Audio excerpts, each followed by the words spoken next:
Today is a special occasion. On this day, all over the world, all of the lodges are getting together to commemorate Mr. Judge's life and work.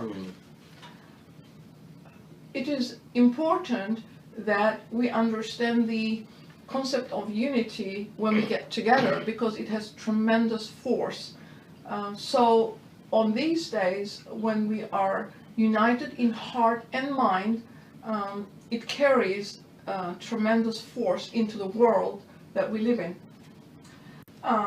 This special occasion will be celebrated first by readings, and then there will be a biographical talk, followed by a fourth reading from the Bhagavad Gita, and then we would all appreciate if you can stay and join in the fellowship that follows. So today's first reading comes from the Epitome of Theosophy. Okay.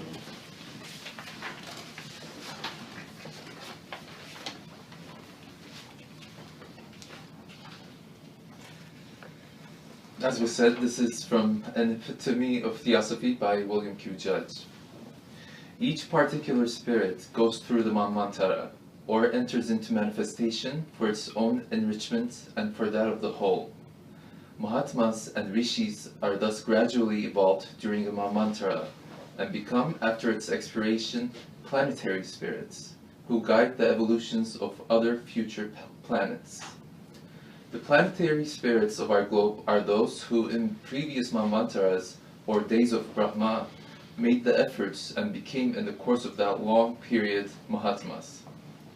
Each Manvantara is for the same end and purpose, so that the Mahatmas who have now attained those heights, or those who may become such in the succeeding years of the present Manvantara, will probably be the planetary spirits of the next Manvantara for other planets. This system is thus seen to be based upon the identity of spiritual being, and under the name of universal brotherhood, constitutes the basic idea of the Theosophical Society, whose object is the realization of that brotherhood among men. The sages say that Purusha, or spirit, is the basis of all manifested objects. Without it, nothing could exist or cohere. It interpenetrates everything everywhere. It is the reality of which, or upon which, those things called real by us are mere images. As Purusha reaches to and embraces all beings, they are all connected together, and in or on the plane where that Purusha is, there is a perfect consciousness of every act, thought, object, and circumstance, whether supposed to occur there, or on this plane, or any other. For below the spirit and above the intellect is a plane of consciousness, in which experiences are noted, commonly called man's spiritual nature. This is frequently said to be as susceptible of culture as his body or his intellect. This upper plane is the real register of all sensations and experiences, although there are other registering planes. It is sometimes called the subconscious mind. Theosophy, however, holds that it is a misuse of terms to say that the spiritual nature can be cultivated. The real object to be kept in view is to so open up or make porous the lower nature that the spiritual nature may shine through it and become the guide and ruler. It is only cultivated in the sense of having a vehicle prepared for its use, into which it may descend. In other words, it is held that the real man, who is the higher self, being the spark of the divine before alluded to, overshadows the visible being, which has the possibility of becoming united to that spark. Thus, it is said that the higher spirit is not in the man, but above him. It is always peaceful, unconcerned, blissful, and full of absolute knowledge. It continually partakes of the divine state, being continually that state itself. Conjoined with the gods, it feeds upon ambrosia. The object of the student is to let the light of that spirit shine through the lower coverings. This spiritual culture is only attainable as the grosser interests, passions, and demands of the flesh are subordinated to the interests, aspirations, and needs of the higher nature. And this is a matter of both system and established law. This spirit can only become the ruler when the firm intellectual acknowledgement or admission is first made that it alone is, and, as stated above, it being not only the person concerned, but also the whole. All selfishness must be eliminated from the lower nature before its divine state can be reached. So long as the smallest personal or selfish desire, even for spiritual attainment for our own sake, remains, so long is the desired end put off. Hence the above term, demands of the flesh, really covers also demands that are not of the flesh, and its proper rendering would be desires of the personal nature, including those of the individual soul. When systematically trained in accordance with aforesaid system and law, man attained to clear insight into the immaterial spiritual world, and their interior faculties apprehend truth as immediately and readily as physical faculties grasp the things of sense, or mental faculties those of reason. Or, in the words used by some of them, they are able to look directly upon ideas, and hence their testimony to such truth is as trustworthy as is that of scientists or philosophers to truth in their respective fields. In the course of this spiritual training, such men acquire perception of and control over various forces in nature unknown to other men, and thus are able to perform works usually called miraculous, though really but the result of larger knowledge of natural law. What these powers are may be found in Patanjali's Yoga philosophy.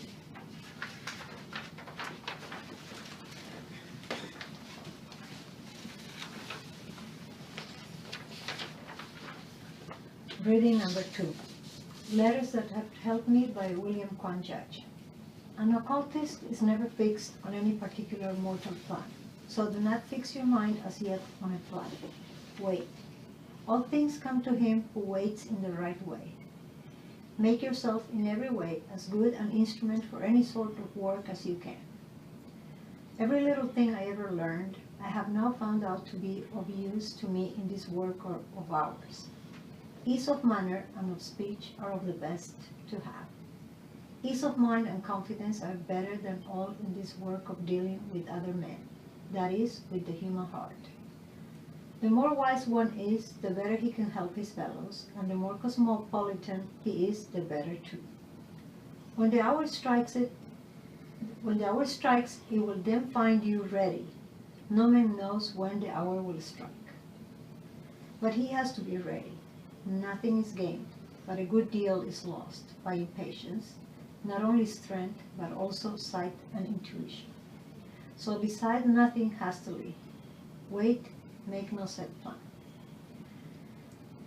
Wait for the hour to make the decision, for if you decide in advance of the time you tend to raise a confusion. So have patience, courage, hope, faith, and cheerfulness.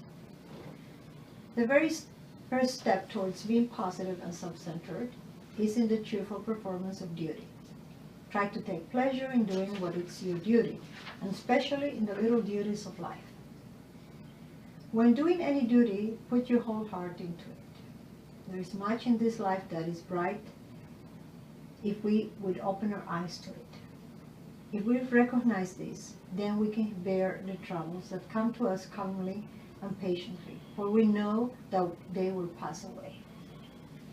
You can solidify your character by attending to small things, by attacking small faults, and on every small occasion, one by one. This will arouse the inner attitude of attention and caution. The small faults and small occasions being conquered, the character grows strong. Feelings and desires are not wholly of the body. If the mind is deliberately taken off such subjects and placed on other and better ones, then the whole body will follow the mind and grow tractable.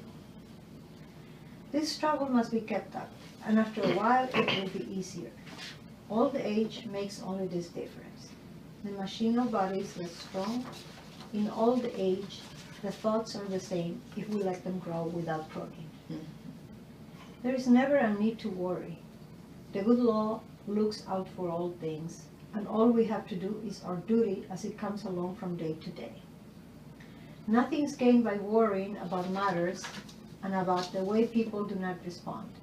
In the first place, you do not alter people, and in the second, by being anxious as to things, you put an occult obstacle in the way of what you want done.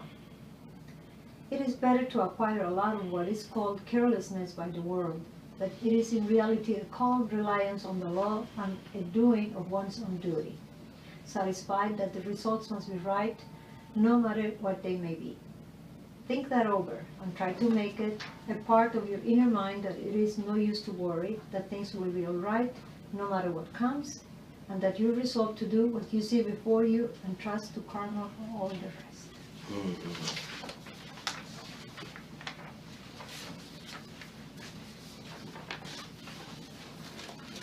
This reading is from Forum Answers by Mr. Judge. The cyclic law has no intended result, since it is a blind force. The cyclic law ruled in the days of the early races just as it does now. And before there were any races at all who could act consciously or unconsciously. The power of choice for the human race as a whole does not come until the turning point in evolution is reached, when 4 is turned into 5. And of course, until that time comes, conscious intervention by a race is impossible. Individuals, meaning individual monads, may and do help on the progress of a race or a nation, or oppose a contrary effect, but even that is under the cyclic law. In the occult world, by Mr. Sinet, we have the words of a master on this point as follows, speaking of the adepts. There never was a time within or before the so-called historical period when our predecessors were not molding events and making history, the facts of which were subsequently and invariably distorted by historians to suit contemporary prejudices. We never pretended to be able to draw nations in the mass to this or that crisis in spite of the general drift of the world's cosmic revolutions.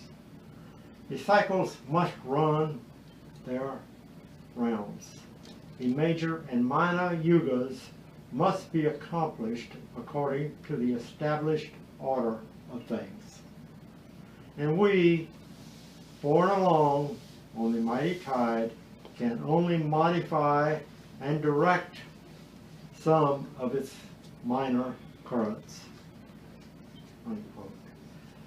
Sometimes it has happened that no human power, not even the fury and force of the loftiest patriotism, has been able to bend an iron destiny aside from its fixed course, and nations have gone out like torches dropped into the water, the engulfing blackness of ruin.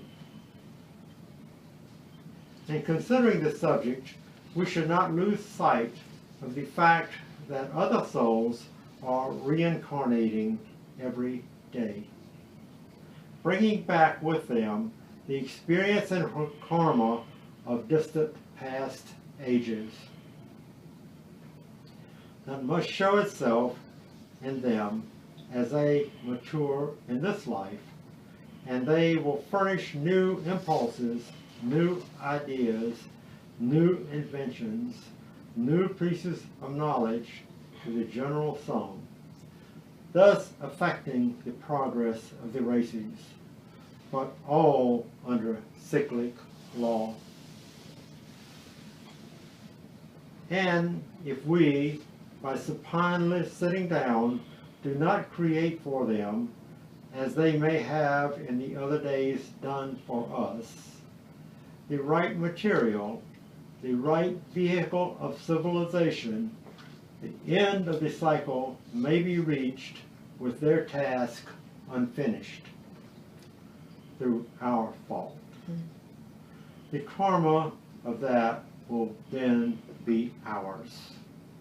And inexorable justice will bring us upon the scene in other cycles which eternally proceed out of the womb of time to finish with heavy hearts the task we shirked.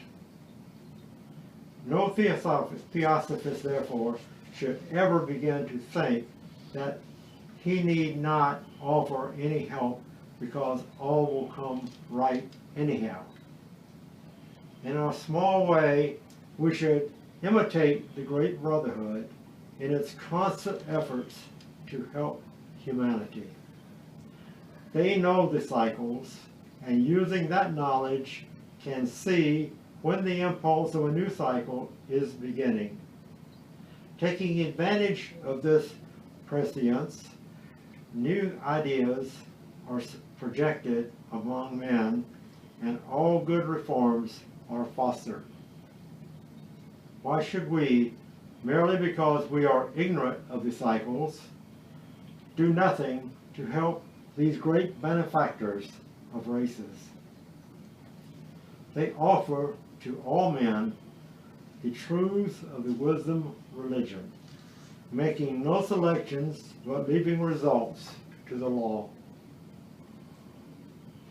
It is for us to assume in our theosophical work that we, poor, weak, ignorant tyros, are able to select from the mass of our fellows the one or the many who may be fit to receive Theosophy. Such a position of judge is vain, ridiculous, and untheosophic. Our plain duty is to present the truths of Theosophy to all men, leaving it to them to accept or reject.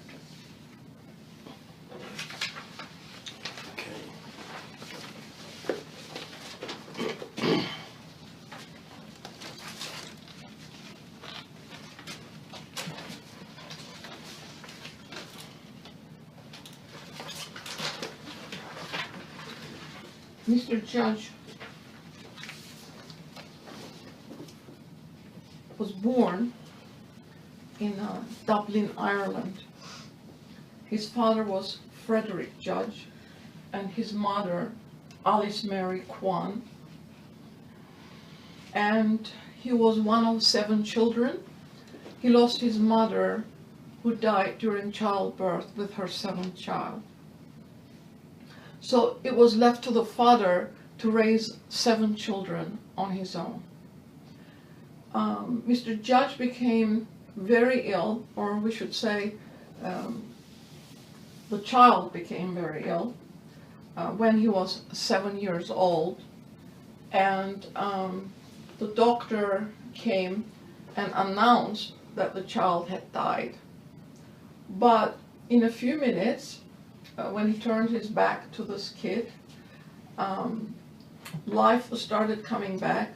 He was breathing, and then the doctor could not quite understand what happened, but the child recovered and was restored to health.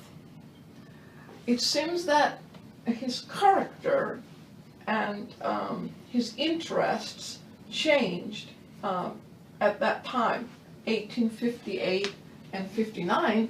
We see this 8-year-old, he's now 8 years old, getting interested in mesmerism, Rosicrucianism, the Gospels, the character of the Gospels. He's trying to figure out the inner meaning of it.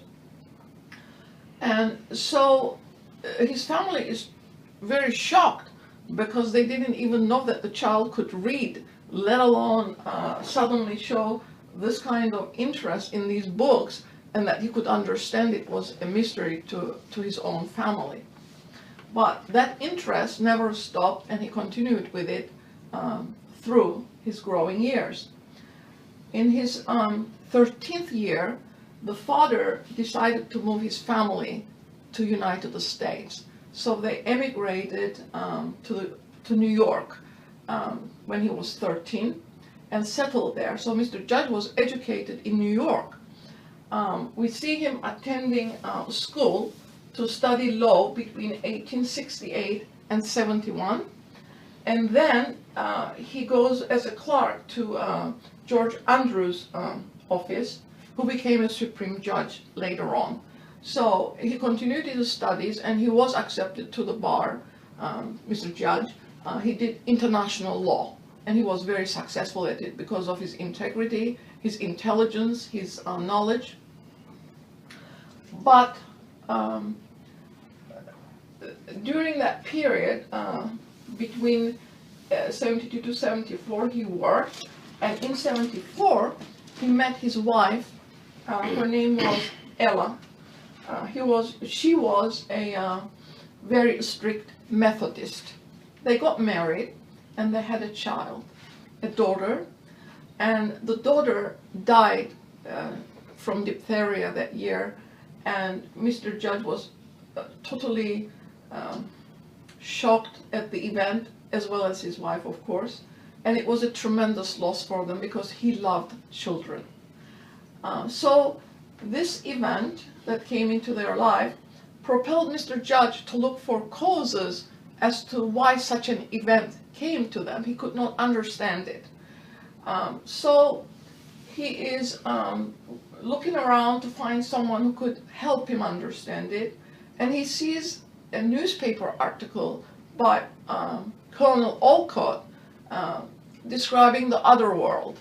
So he contacts Colonel Olcott, asking him if there is anyone who can help him understand his situation.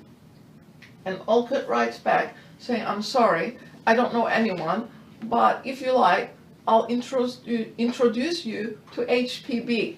And this is how the meeting took place at Irving Street, where HPB had her lodgings at that time. And he says, in our first meeting, it was her eye that caught my attention. And all through their relationship together, he says that look has never changed. In other words, it was an acknowledgement of knowing him before, and each other recognized one another from previous lives. It was just like he says, we had just parted the night before to get together again to do some work. Just to show you what happened a little bit, you can accept it or reject it or do your own research into it. But Mr. Judge later on gave some information to Jasper Niemand to write a story about, and the title was going to be A Borrowed Body. In other words, reincarnation was the subject. And in those details, which is in the letters, you can read it for yourselves, he says that he was a Raja in India, and he had been in the family of this Raja quite a while, but he had been on the throne just for 2 years when the old Raja died. And he says he was sleeping on a mat, and Gopal, his servant, was standing guard over the body. He's on the floor on the mat, sleeping. And then he says, I felt like I was falling. And he went into this deep sleep, and a wandering Brahmin appears to him and says, are you willing to do your promise to your old master that you had given before? In other words, in a previous lifetime, obviously. And Mr. Judge says, yes, of course I am. And the Brahmin says, you're going to do some traveling. And Mr. Judge, the Raja says, I'm happy to do that too. So in that sleep, he goes deeper and deeper, and then he finds himself around this bed that we had described about 7 years of age, who had died, and he's there, and he says, it looks like the boy is dead, but the old Brahmin appears next to him and starts putting his hands over the body and giving it energy. And then this is how that child came back to life again, but to the external world, because it's invisible, there's no proof of it. Anyway, this was a story that Jasper Neiman was supposed to write, and he says that he was offered this double life and he assumed it. In other words, he took that body because there was a task he had to do for his old master, and grew up in that body. And later on, those friends that knew him, he used to always say, the character and the heredity of that body interfered with his indomitable will, because he did have indomitable will. Because when we see him as a child being teased at the edge of water, a creek, and his friends all knew how to swim, so they swam to the other side, leaving him on the shore and teasing him. And then he looked at them and he jumped into the water, even though he didn't know how to swim. He had that indomitable will. And sinking down to the bottom of the river, all the way his head would not show, then he would get up again, go to the bottom and get up, and that way he went to the other shore, and the kids pulled him out almost dead. He spent so much energy trying to get to the other. So from that very young age, we see that that child had indomitable will. We know that Mr. Judge definitely had indomitable will. So this period is just a bit of information about his background. Now we'll talk about his work. So he meets HPB at Irving Street. Olcott and HPB had already met. And every evening they're invited to HPB's quarters, and she starts informing them to give them a background in what work that they're going to do. And in one of those sessions, they decide that they need to open it up to the public. And as we know, in 1875, the Theosophical movement started externally by involving other people, and the Theosophical Society was formed. Olcott became its president. Mr. Judge was Secretary General. HPB, of course, is the major contributor to that effort. And we see that at first, of course, he's very young. He's in his early 20s, 23, 24. And he, who had come into this movement as a young man, we see him standing at that post. He became a chela to the masters later, and never changed his stand from that initial commitment. He was faithful, he stood his ground, he kept his faith, and he stayed with the original writings that came from the masters, never changing anything. He understood what needed to be done. That connection that they formed, he trusted HPB absolutely, had no concerns about the philosophy because he knew where it was coming from, and he stood by her side until her death. HPB died in 1891, and Judge was there the whole time assisting her. We see them working together, and his brother also, John, on the Isis Unveiled, which was published in 1888, 1887, 1888 period, and he's at HPB's side assisting, formulating as to how it's going to be put in order and it's going to be published.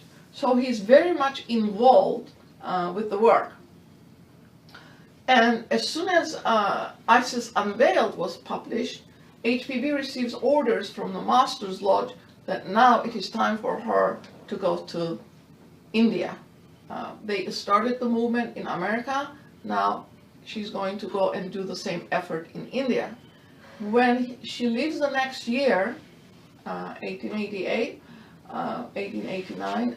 They're on their way to India on a steamer, and leaves Judge all by himself in the United States to carry on with the movement. Imagine that, 24 years old, 25 years old.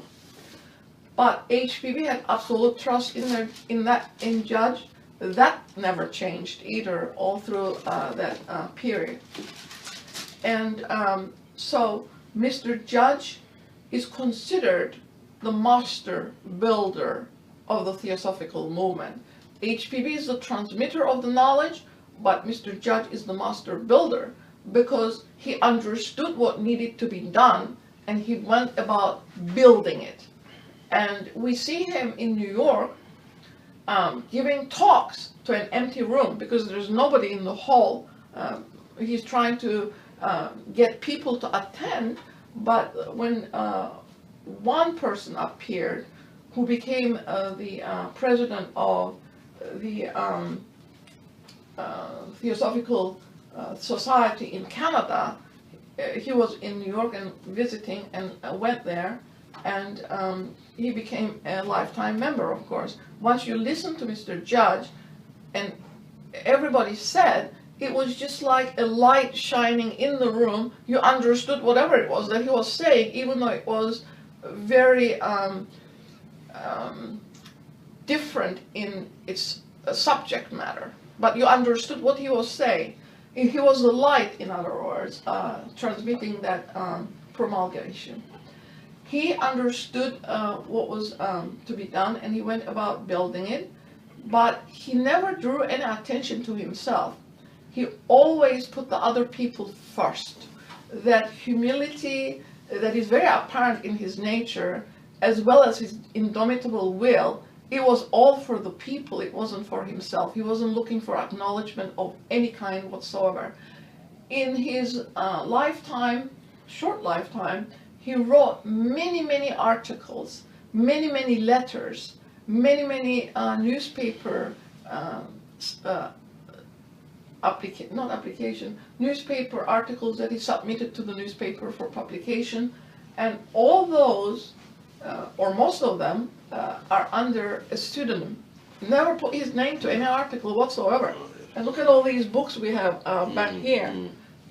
Echoes from the Orient, Ocean of Theosophy, Patanjali's yoga aphorisms, the Gita, which he transliterated from the original. He obviously knew Sanskrit because the original is in the Sanskrit. All these writings, he did not put any name to it at all. But the writings in those books are gathered from all of his letters and articles that he published during his lifetime, and it was put in book form for our information. He never put his name to anything much. So his effort, because he understood the plan, was that humanity be helped to move forward. That was his main concern, that the mind be opened, because HPB came to the Victorian mind. It was very closed in. And she said her effort was to crush it, crush the lower mind the way it was fitted at that time, and open it to wider perspective on behalf of humanity. And she really did succeed quite beautifully in doing that, because before she came on the scene, we had absolutely no idea how the mind functioned. Even though science has a different viewpoint on it, those in the theosophical circles at least understand how the mind works and are trying to bring it to the public's attention as to what it needs to happen so that we can all benefit from these writings, because it isn't for one or two people, it's for all of humanity. In other words, those who have found it have the obligation to promulgate it for wider distribution, so that others can also come into understanding the philosophy. Because if we don't understand unity, that we're all one family. Humanity is one family. Its branches are nations, but we all are born somewhere, into some family, into some culture, but that does not make us any different because our spiritual identity is the same.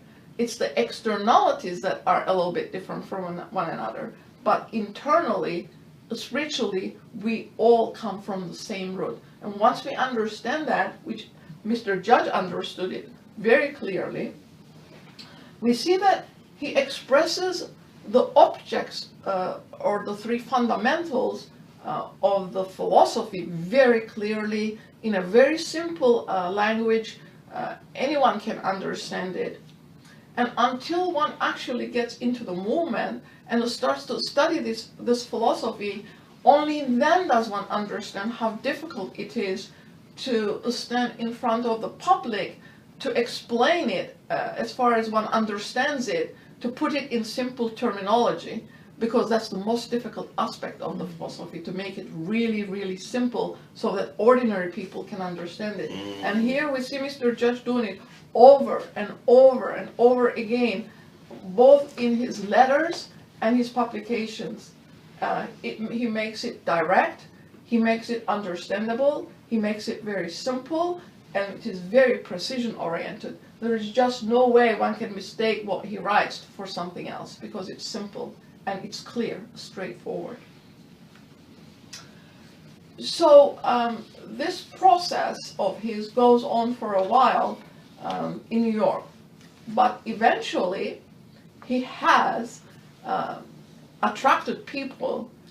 He was determined to have a Theosophical Society, and we see him succeeding. He does have a Theosophical Society, and it enlarges. And in his writings he says, we have principalities and dominions that watch over humanity, and their assistance is with us. Now, that is a very profound statement, because, excuse me, it comes directly from the Secret Doctrine if you read it, because HPB tells us in some pages that humanity is watched over. Those spiritual entities that give us life, because we're of the same essence as them, also watch our progress, and they are protective towards us, whether we know it or not. So here is Mr. Judge confirming what is stated in the Secret Doctrine, telling us that there are principalities and dominions that watch over our welfare and are there to help us. Then he's showing us how this help is to come to us. How are we to get it? Well, if we take this great soul whose only purpose was to come and help us move forward as an example, we can try to emulate what he did in a small part that we are able to do. No one is expecting great deeds from us, because the second writing said every small deed that we carry out to the best of our ability is helping us grow towards that perfection that in the future will enable us to do greater things. Because this philosophy is that humanity is on the way back home, that we have reached halfway point in our development. We have come down from spirituality to material existence, and now HPB tells us on page 200 of Secret Doctrine 1 that we have turned, and we are now going towards our return journey home, where we have come from. But that journey is different than the first half. In the first half we come down, and nature pushes everything forward to a higher expression of itself. But on the return journey, we are self-conscious human beings, and that effort is dependent on each human soul as to how they're going to do that journey for themselves. So this is where this path, the inner development of the soul life, is expressed.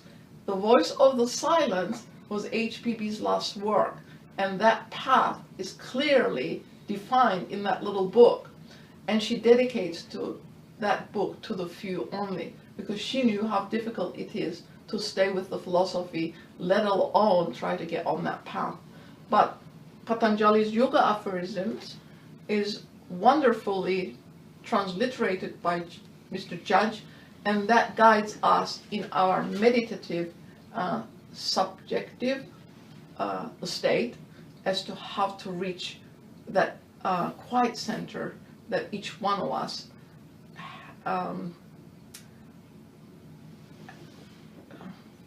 it expresses itself in the heart. That quiet center is in the heart, and we have to allow it to express itself. In other words, it's not of this world, it is spiritual. Until we invite it in, it cannot make itself known. In other words, we have to prepare the physical body so that it can shine through. And we have our examples. Yes, they are really noble, great souls, but they were like us at one time, and they achieved in becoming great souls by following the path. And the Gita also expresses the same thing. Now, we see this expression in Mr. Judge quite clearly. His works are of a practical nature. What he writes is practical because he is living through it himself. He became a chela to the masters. HPB says, not to me, but to the masters. And the masters want him in that position for life, for their own reasons. We will read a little bit from what HPB says about Mr. Judge. And so, as he lived it, he expressed it, because he was a student of HPB, where, as said, Olcott and Mr. Judge met every evening in her place, Irving Place, to cultivate their natures. Occultism is not an easy thing to achieve, because in this philosophy, as explained, only the physical body is visible. All the rest of our principles are invisible, but nevertheless they exist. We talked about the design body or astral body, which is electromagnetic, which is the model body on which this body is built. Nowhere else will you get this information but in this philosophy. Nevertheless, the psychics can see it because it extends a little bit outside of the physical body. Then we have the life principle, and then we have the mind, and then we have the spiritual soul, and then the spirit that is described in one of the writings as overshadowing the personality that it is informing in that lifetime, because it does not belong to this world either. It's a spirit. It has nothing to do with the physical side of nature. So HPB is training both Olcott and Judge, because they're both her students, and she not only teaches the philosophy, but shows them the laws of nature as to which is applicable into what part.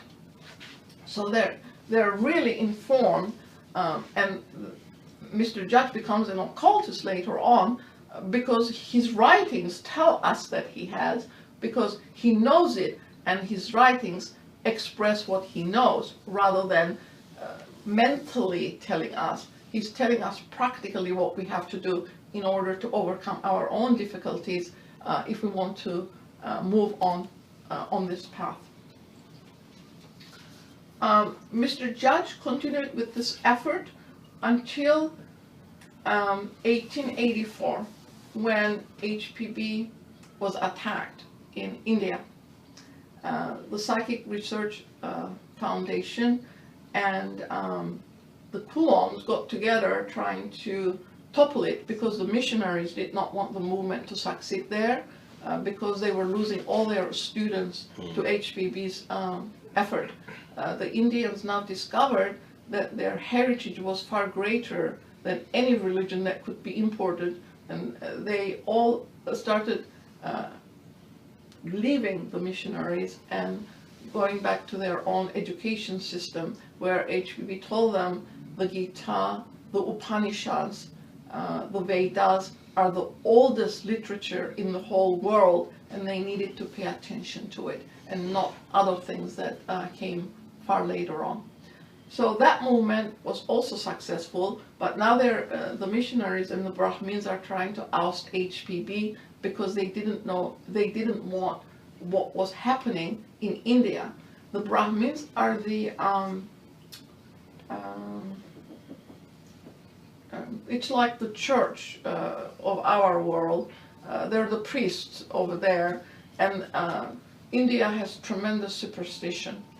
And the masters could not penetrate that superstition to start anything over there, so they came to America where the mind was opening up because they felt it would be more successful here. And also karmically, we obviously were in line for it, otherwise it would not have been given. So HPV, we see HPV in difficulty, and Mr. Judge immediately goes to London and from there to India and defends HPV. Not that she needed any defense because she hadn't done anything, but this is what our world does to those who come to help us. We try to ruin their reputation. And Mr. Judge took care of the stuff and came back to London. HPV also resigned, and Olcott did not do what was right at that time. We see him departing from his original effort, and that is the beginning of it. And from then on, his help is intermittent. He does not do everything right, and everyone has to answer that for themselves.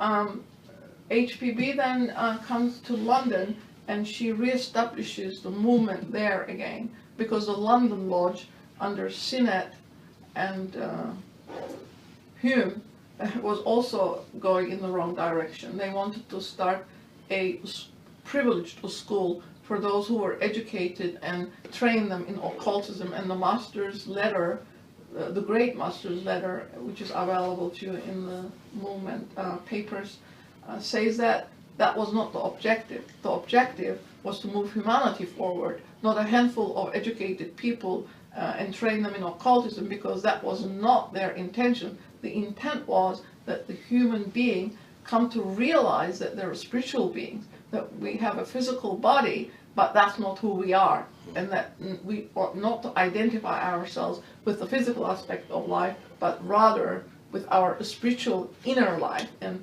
their intention was to awaken us to this inner life as soul beings. So HPB then starts during that period, I believe it was in 1888, because she passed away in 91. 1888, during that last period, she writes The Voice of the Silence. She starts the esoteric section, which is the inner circle of the movement, and puts Mr. Judge in charge of it in America. She says, I trust Judge explicitly, and we will read a little bit here.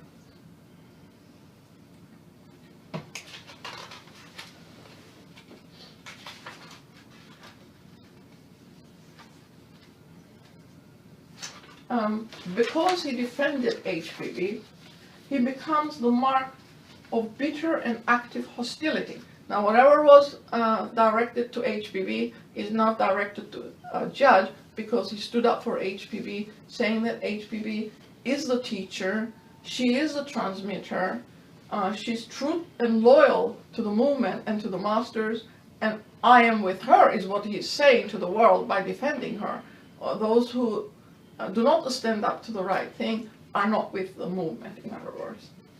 The last thing that he wrote for his magazine was, in the past, an article entitled, HPB was not deserted by the masters.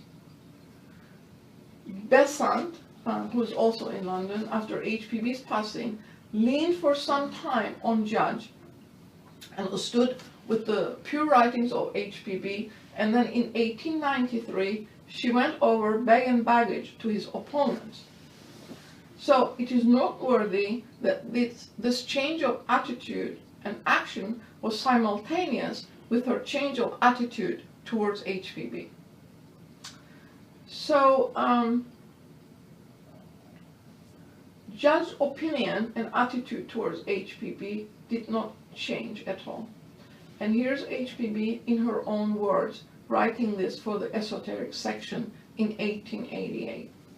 As head of the esoteric section of the Theosophical Society, I hereby declare that William Kwan, Judge of New York, USA, in virtue of his character of a Chelai of 13 years standing, and the trust and confidence reposed in him is my only representative for said section in America, and he is the sole channel through him will be sent and received all communications between the members of this section and myself, and to him full faith, confidence, and credit in that regard are to be given. Again, that was in December. This is in October 1889, she writes, the esoteric section and its life in the USA depend upon William Kwan Judge remaining its agent and what he now is. The day he resigns, HPB will be virtually dead for the Americans because William Kwan Judge is the antaskarana, the bridge between the two manases, between the two minds, the American thought and the Indian, or rather the trans-Himalayan esoteric knowledge. In April 15, 1891, she writes to the American section of the convention, my oldest friend and fellow worker, William Kwan Judge, I gladly take this opportunity of stating to the public my deep appreciation of the work of your General Secretary and of publicly tendering him my most sincere thanks and deeply felt gratitude in the name of Theosophy for the noble work he is doing and has done. This is written in the Irish Theosophist. Judge, again it's HPB, whom I trusted more perhaps than I did Olcott or myself, if knowing that Judge is the only man in the esoteric section in whom I have confidence enough not to have extracted from him a pledge, he misunderstands me or doubts my affection for him or gratitude. He must be a flapdoodle. There is nothing I would not do for him, and I will stick to him till death through thick and thin. He says and writes and prints. He is my agent. Oh no, rather the master's agent. Therefore, it is easy for him to say that any alterations are by myself. He does not know what I do. He has to be defended, whether he will or not. He has much to endure, and he is overworked, but so have I. And if he threatens me with such thing, then I had better shut shop. Continues, Master wants Judge to be elected for life for reasons of his own. That's God's truth. I trust no one any longer, save Judge and maybe Olcott, perhaps. I have lost my last faith in mankind, and see and smell rightly, if you please, Judases everywhere. But with Judge, it is different. I trust Judge more than anyone in the world. So we see that HPB had explicit trust, absolute trust in Mr. Judge.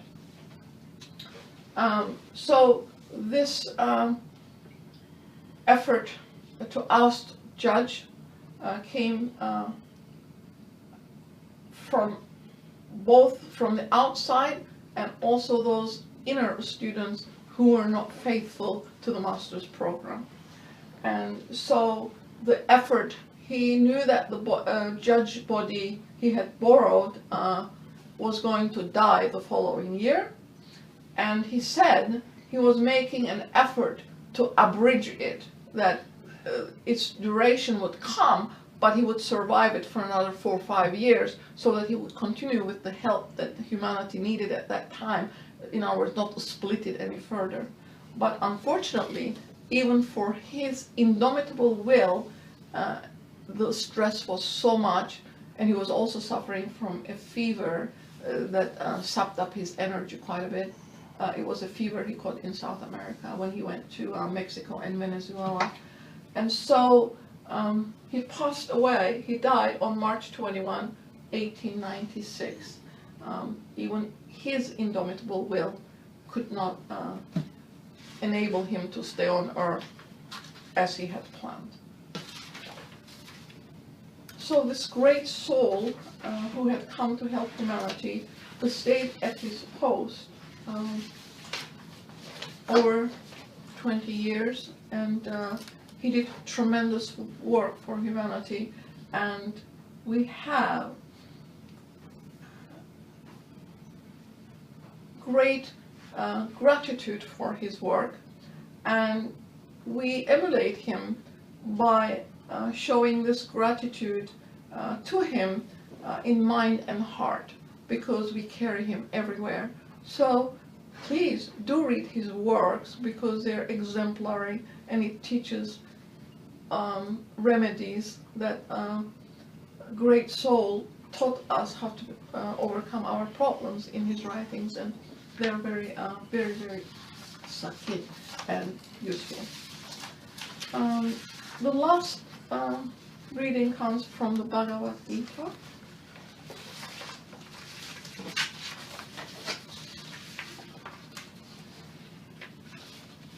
True wisdom of a spiritual kind is freedom from self-esteem, hypocrisy and injury to others. It is patience, sincerity, respect for spiritual instructors, purity, firmness, self-restraint, dispassion for objects of sense, freedom from pride, and a meditation upon birth, death, decay, sickness, and error. It is an exemption from self-identifying attachment for children, wife, and household, and a constant, unwavering steadiness of heart upon the arrival of every event, whether favorable or unfavorable. It is a never-ceasing love for me alone, the self being effaced, and worship paid in a solitary spot, and a want of pleasure in congregations of men. It is a resolute continuance in the study of Adhyatma, the superior spirit, and a meditation upon the end of the acquirement of a knowledge of truth. This is called wisdom or spiritual knowledge. The opposite is ignorance. I will not tell thee what is the object of wisdom, from knowing which a man enjoys immortality. It is that which has no beginning, even the supreme Brahma, and of which it cannot be said that it is either being or non-being. It has hands and feet in all directions, eyes, heads, mouths, and ears in every direction. It is immanent in the world, possessing the vast whole, itself without organs. It is reflected by all the senses and faculties, unattached, yet supporting all, without qualities, yet the witness of them all. It is within and without all creatures, animate and inanimate. It is inconceivable because of its subtlety, and although near, it is afar off. Although undivided, it appeareth as divided among creatures, and while it sustains existing things, it is also to be known as their destroyer and creator. It is the light of all lights, and is declared to be beyond all darkness, and it is wisdom itself, the object of wisdom, and that which is to be obtained by wisdom. In the hearts of all it ever presideth. Thus hath been briefly declared what is the perishable body, and wisdom itself, together with the object of wisdom, he, my devotee, who thus in truth conceiveth me, obtaineth my state. Some men, by meditation, using contemplation upon the self, behold the spirit within. Others attain to that end by philosophical study with its realization, and others by means of religional works. Others again, who are not acquainted with it in this manner, but have heard it from others, cleave unto and respect it. And even these, if assiduous only upon tradition, and attentive to hearing the scriptures, passed beyond the gulf of death. Know of chief of Bharatas, that whenever anything, whether animate or inanimate, is produced, it is due to the union of Kshetra and Kshetrajna, body and the soul.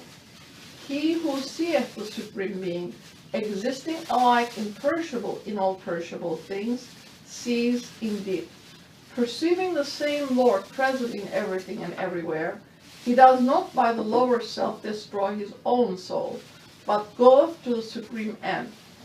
He who seeth that all his actions are performed by nature only, and that the self within is not the actor, sees indeed. And when he realizes perfectly that all things whatsoever in nature are comprehended in the one, he attains to the Supreme Spirit. This Supreme Spirit, O son of Kunti, even when it is in the body, neither acteth nor is it affected by action, because being without beginning and devoid of attribute, it is changeless.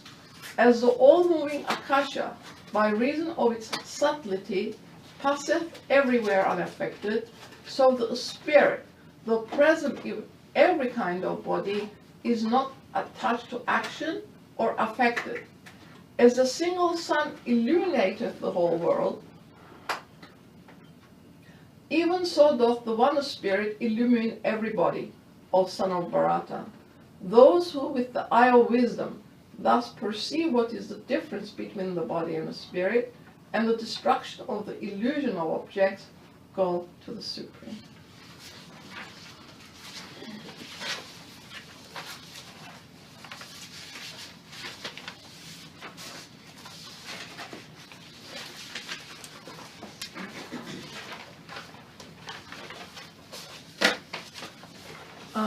Now we will join for fellowship our effort of talking about Mr. Judge amongst ourselves.